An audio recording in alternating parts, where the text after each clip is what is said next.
Greetings! Welcome to part 4 of my series on the science of Hinduism.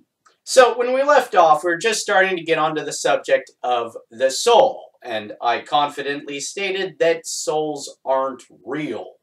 And this is because we have brains, not souls. If I had a soul, I wouldn't need a brain. And something that I think is worth pointing out here, if there's no soul, then there's no transmigration of the soul, or in other words, there's no reincarnation. In fact, this also means there's no soul going to heaven, and there's no soul going to hell. All life does have a soul, otherwise what happens after death? Well, I can actually give you a pretty good idea what happens after you die. After you die, or in other words, after you stop breathing, and your heart stops beating, your brain shuts down, and you lose consciousness, after that, the proper disposal of your corpse is going to become somebody's problem. I mean, you don't want to just like leave a decomposing body in the living room, out in the street, or in the playground. You gotta, I don't know, destroy it, hide it somewhere, right? Put it out of sight, put it where it's not gonna stink everything up, bury it, cremate it, something like that.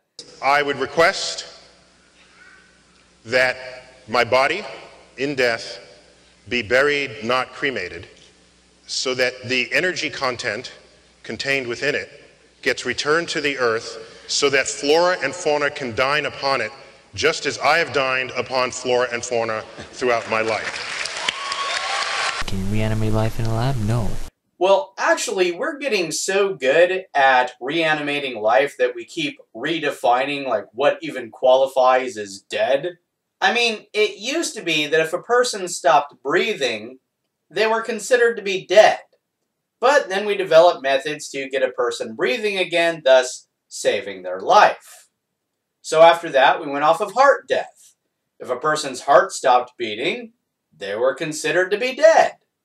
But then we developed methods to get their heart beating again, thus saving their life. So after that, we went off of brain death. Their brain shut down, they are considered to be dead. Well, it turns out we're actually getting increasingly good at bringing people back from even brain death. They usually die again soon afterward, or if they don't, they're, brain damaged for the rest of their life. But suffice it to say, the perpetuation of a person's life seems to have more to do with the proper functioning of bodily organs than it has to do with a soul.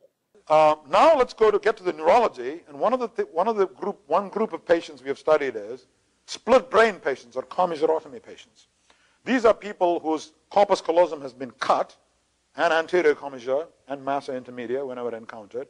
So essentially you're doing a karate chop right through the head and creating two human beings in one body, in one skull, two spheres of consciousness. Okay, so now comes the big question. What if you ask, do you believe in God? So I said, do you believe in God? And the right hemisphere went straight to yes, right? Asked the same question to the left hemisphere, yes, no, I don't know. It went to no, right? So here's a human being whose right hemisphere is an atheist, and left hemisphere, on the other hand, believes in God. And this finding should have sent a tsunami through the theological community, but barely produced a ripple, because it raises all kinds of profound theological questions. If this person dies, what happens?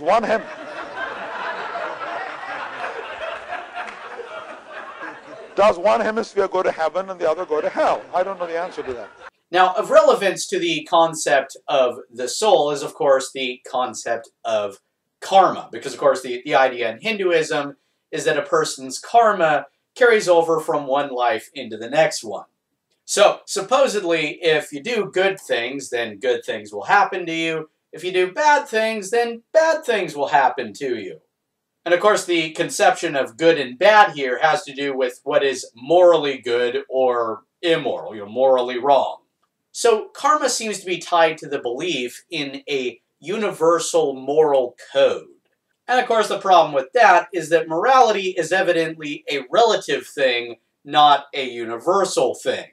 So we have all sorts of different people who subscribe to all sorts of different moral codes, because they're raised in different ways, taught different things, brainwashed into different values. So we've got all this evidence for subjective morality, but no evidence for a universal morality. And if there's no universal morality, then there's no karma. Alright guys, that's it for part 4 of this series. Please do come back for part 5.